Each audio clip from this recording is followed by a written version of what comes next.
கிறிஸ்துக்கள் அன்பான தேவனுடைய பிள்ளைகளே, ஆண்டவரும் உலக இரட்சகருமான இயேசு கிறிஸ்துவின் விலையேற்ற நாமத்தினால உங்கள் எல்லாரையும் வாழ்த்தி ஆசீர்வதிக்கிறேன். இந்த ஏப்ரல் மாதம் 24 வியாழக்கிழமை மங்கள வார்த்தை நிகழ்ச்சி மூலமாக உங்களை நேரடியாக பார்க்குறது எனக்கு ரொம்ப சந்தோஷம். கர்த்தர் உங்களை ஆசீர்வதிப்பாராக. சில பிள்ளைங்க இன்னைக்கு பிறந்த நாள் மற்றும் திருமண நாளை நினைவு கூறுகிற பிள்ளைங்க ஆசையாக ரெடியாக முழந்தால் படிட்டு ஆண்டவருடைய ஆசீர்வாதத்திற்காக காத்துட்டு இருக்கிறீங்க. இதோ உங்களுக்கான மங்கள வார்த்தை. அன்பான ஆண்டவரே, உமக்கு நன்றி. என் ஜீவனுள்ள நாளெல்லாம் நன்மையும் கிருபையும் என்னை பின்தொடர்ந்து வரும் என்கிற வாசனத்தின்படி இந்த நாளிலே பிறந்த நாள் திருமண நாளை நினைவுகூறுகிற பிள்ளைகளுக்கு இந்த வருஷம் முழுவதும் நன்மையும் கிருபையும் இவர்களை பின்தொடர்ந்து வரட்டும். இவர்களை பின்தொடர்ந்து வந்த கடனும் வியாதியும் சாபமும் முடிவுக்கு வந்து நன்மையும் நன்மையான ஈவுகளும் இவர்களுக்கு கிடைக்கட்டும். இயேசுவின் மூலம் பிதாவே, ஆமென். இன்றைக்கி நமக்கு என்ன மங்கள வார்த்தை ஆண்டவர் வச்சுருக்காரு, எதிர்பார்ப்போடு காத்துட்ருக்கிறீங்க. சங்கீதம் 27:5. தீங்கு நாளில் அவர் என்னை தம்முடைய கூடாரத்தில் மறைத்து வைத்து கன்மலையின் மேல் என்னை உயர்த்துவார்.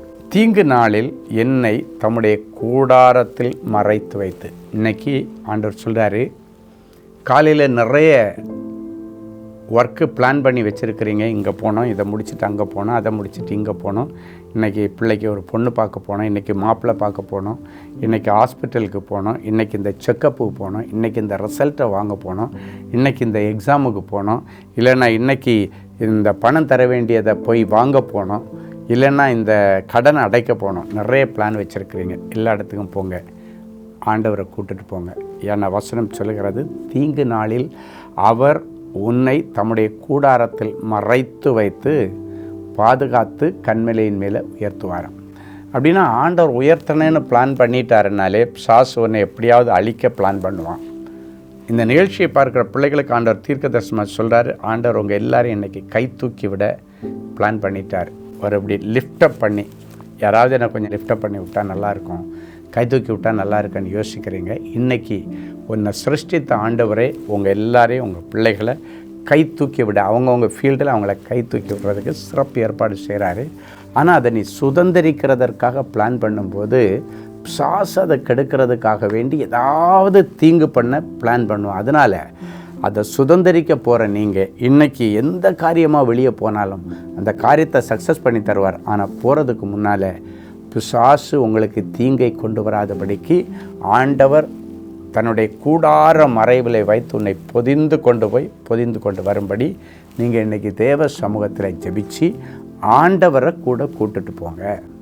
தீங்கு நாளில் அவர் உன்னை தம்முடைய கூடாரத்தில் மறைத்து வைத்து, ஆண்டவருடைய கூடார மறைவில் நீங்கள் மறைக்கப்பட்ட ஆண்டவரே உங்களை சுமந்துட்டு போய் பத்திரமா அந்த உயர்ந்த ஸ்தானத்தை நீங்கள் சுதந்திரிக்க கர்த்தர் உங்களுக்கு உதவி செய்வார்.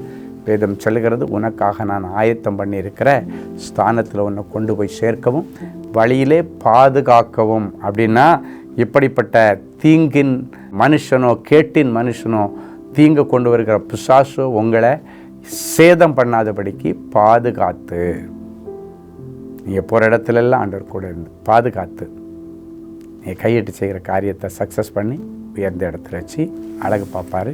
சாயங்காலம் நிறைய பேர் சாட்சி சொல்ல போகிறீங்க. சரி, ஒரு நல்ல சாட்சியை கேட்கலாமா? சிஸ்டர் மாலா, சூளை, என்னுடைய கணவருக்கு இடது முழங்கால் முதல் கணுக்கால் வரை இன்ஃபெக்ஷன் ஏற்பட்டு கால் மிகவும் மோசமான நிலைமையில் மருத்துவமனையில் சேர்த்து 1.5 லட்சம் செலவு செய்து அறுவை சிகிச்சையும் செய்தும் எந்த முன்னேற்றமும் இல்லை. 1 மாதத்திற்கு பிறகு அவருக்கு மூச்சு திணறல் ஏற்பட்டு மீண்டும் மருத்துவமனையில் சேர்த்தோம். அதிகமான செலவு ஏற்பட்டு கடனில் சிக்கிக்கொண்டோம். இந்த சூழ்நிலையில் சகோதரர் ஸ்டீஃபன் அவர்களை நேரில் சந்திக்க அப்பாயின்மெண்ட் கிடைத்தது.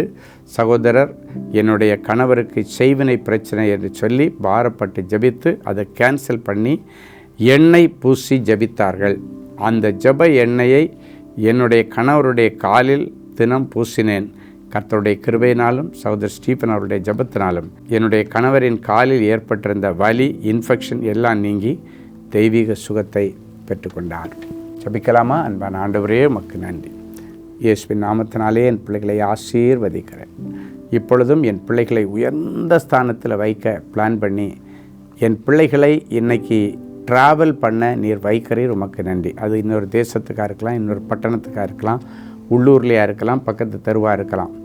ஆனால் சாசு இவர்களுக்கு தீங்கு பண்ணும்படிக்கு என்னென்ன கேடுபாடுகளை கொண்டு வர பிளான் பண்ணியிருக்கானோ அவனுடைய திட்டங்கள் எல்லாவற்றையும் ஆண்டவர் இன்னைக்கு அபத்தமாக்கி போட்டு, தீங்கு நாளில் அவர் என்னை தம்முடைய கூடாரத்தில் மறைத்து வைத்து பாதுகாத்தார் என்ற வசனத்தின்படி மறைத்து பாதுகாத்து கொள்ளும். அதே நேரத்தில் கண்மலையின் மேல் அவர்களை தூக்கி நிறுத்தி அற்புதங்களை செய்கிறதற்காக உமக்கு நன்றி, உமக்கு நன்றி, உமக்கு நன்றி. எந்த இடத்துல என் பிள்ளைங்க தலை குனிஞ்சு நின்னாங்களோ, ஒன்றும் இல்லாமல் நின்னாங்களோ, அங்கே நீ கூட கூடையாக மிச்சம் எடுக்கவும் தலை நிமிர்ந்து வாழவும் கர்த்தர் அனுக்கிரகம் பண்ணும். இயேசுவின் மூலம் பிதாவே, ஆமென். அன்பு தேவனுடைய பிள்ளைகளே, இந்நிகழ்ச்சியின் மூலம் நீங்கள் பெற்றுக்கொண்ட ஆசீர்வாதங்களையும் உங்கள் ஜெப விண்ணப்பங்களையும் அனுப்ப வேண்டிய முகவரி: தேவனின் அன்பு ஊழியங்கள், Vinayak avenue, OMR road, Okkiyam, Thoraipakkam, Chennai 600097. மேலும் 24 மணி நேர ஜெப உதவிக்கு 044-24547-999 மற்றும் 9941150999 என்ற எண்களுக்கு தொடர்பு கொள்ளுங்கள்.